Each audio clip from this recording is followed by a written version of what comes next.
There's a great Coug named Ben Cushing, who I wore his thing today, that was in the hospital watching us. So we dedicate this game to Ben, or I dedicate it to Ben.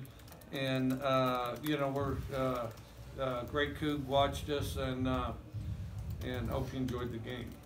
Coach, is this a young fan? Yes. How did you guys meet him? Well, I heard about him. I have not met him yet, but I heard about him, and of course, I think we're touched by the story and wanted to recognize his situation. Also, let him know we appreciate him being a Coug. Coach, just what can you say about the environment of the game and how much this win means for your program and the guys in the locker room? It's a great environment. It's a really good environment. The fans were fantastic. Loud the whole game. Exciting matchup. A team the caliber of USC and the tradition that they have, and they've been winning games, a lot of games for over 100 years. So I thought the environment was fantastic. I thought we started a little slow, but then got on track. I thought that the ball didn't really roll our direction the first half, and so we, fought through that, and then, but it's always going to be a battle. You play a team that quality. Coach, you said last week that the visiting team usually has to judge the noise in the crowd. Could you judge that tonight, though? Was it a special night in Martin?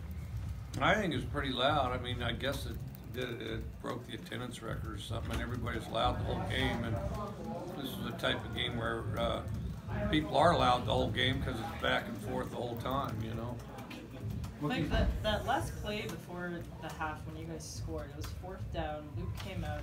Was that a design play where he sort of? Which one was it? Fourth and 1 at the goal when Jamal ran in. Right. It was after third. The timeout. Oh, after the timeout, Luke came out and he faked the handoff. He faked the pass and then dunked and then gave it to Jamal. Was that design?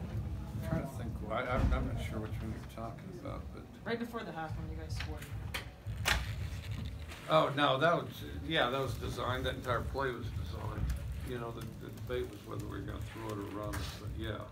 Coach, where do you think the momentum changed tonight? What was the turning point for you I don't guys? think the momentum ever really changed. I mean, this was a tight game the whole time. I don't think the momentum. I can't think of a time I feel like the momentum changed. You guys may be a better judge of that. How about when the defense made that goal line stand after Luke's interception? I think the momentum changed when we recovered the fumble. That's when the momentum changed. You think it was when? On the goal line stand that the defense make after Luke threw an interception? Oh, I thought that was a very key point, no question.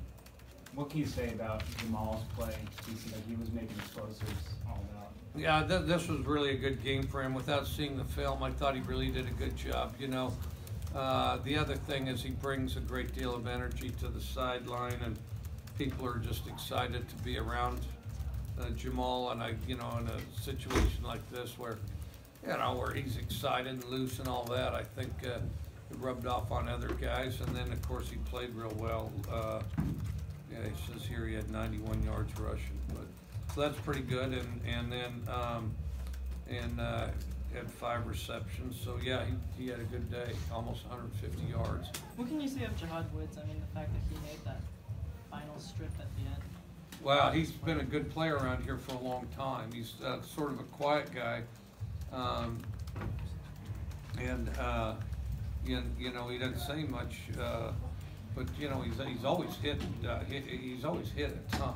I mean, if he hits somebody, he's always just drilled people, and I mean in a fashion that is surprises you, because he just sort of looks kind of like everybody else, linebacker type of guys, and he's just got some people can just generate a great deal of power, and he's one of them. And then the other thing is he's done a good job stepping in, playing early, and doing a good job. It really hasn't phased him much. He's real steady, and for a young guy, I think. Eric Powell hasn't missed a field goal that hasn't been blocked this season. What can you say about him coming through a few times, and then with obviously the game winner too? Well, I thought it was very important this game. We had to be able to kick the ball. And I thought, he was clutch in all 3 situations. And, you know, really the ones he hit didn't leave any doubt, you know, so I thought he really did a good job kicking. And then he did a good job kicking off, too. What about the unknown guys that maybe don't get their name called from the media, and people like Logan Tago, Nick Begg, and those guys on the D-line that really fought hard tonight? Nick's like one of the greatest sideline guys of all time, and, you know, is just a great person. You know, Logan, you know, real physical, has gone out there, played physical, and a lot of these guys have a lot of roles on special teams and stuff, but I can't just memorize the whole roster. I mean, you guys will have to give me a little better starting point than that, but yeah, there's a bunch of them. There's a bunch of them on special teams today collectively, because, you know, that's USC's got great returners, and so, you know, we kept them herded in pretty good. Mike, does the way the defense has been playing change things for you as a play caller, and whether or not you go for it, or whether you kind of punt it away and let your defense handle things? Yeah, a little bit. You know, I mean, there's a few plays that I'd like over, perhaps, you know, but not a lot. I can't say a lot. You know, I mean, there's a temptation at times. If we have a chance to pin them back there, there's a temptation at times to sometimes do that. Sometimes, the other thing is you know, we got a pretty good punter to do that too. How impressed were you just with the defense overall? Obviously, giving Darnold fits the entire night. Well, I thought they did. I mean, I didn't feel like USC ever got any real consistency. Of course, both offenses, it was very difficult to do. I can't say that we really did across the board, but you know, and I thought they played real steady, and I thought they came up big on third down, especially the second half. And then the other thing I thought, well, I thought something else. I thought that, I felt like that, you know, we were stopping them pretty consistently. Only an explosive here or a big play there was really all that we had trouble with. And then also your evaluation of Luke in his game today. Thought he played good, because I thought there was a time early in the game that he held the whole thing together, you know, because we were out there just a little eager to be, too eager to be out there, and stuff wasn't as precise as it could be. Maybe somebody miss a block, or maybe somebody drop a ball, and he battled some of that himself, but I thought he stayed within himself, did a good job, and, you know, being patient till the unit settled in, responded. Then I thought we finished the first half real well, and then the second half, I thought we did a pretty good job the second half, other than a hollow spot there, somewhere in the third, kind of late in the third. Is like, you know, I mean, then we just became, yeah, you know, sit there and bunt and stuff like that. You know, I'm not a big bunt guy. I mean, we need to swing the bat a little harder than we did there in the middle. Coach, like Woodstock with your clothes on?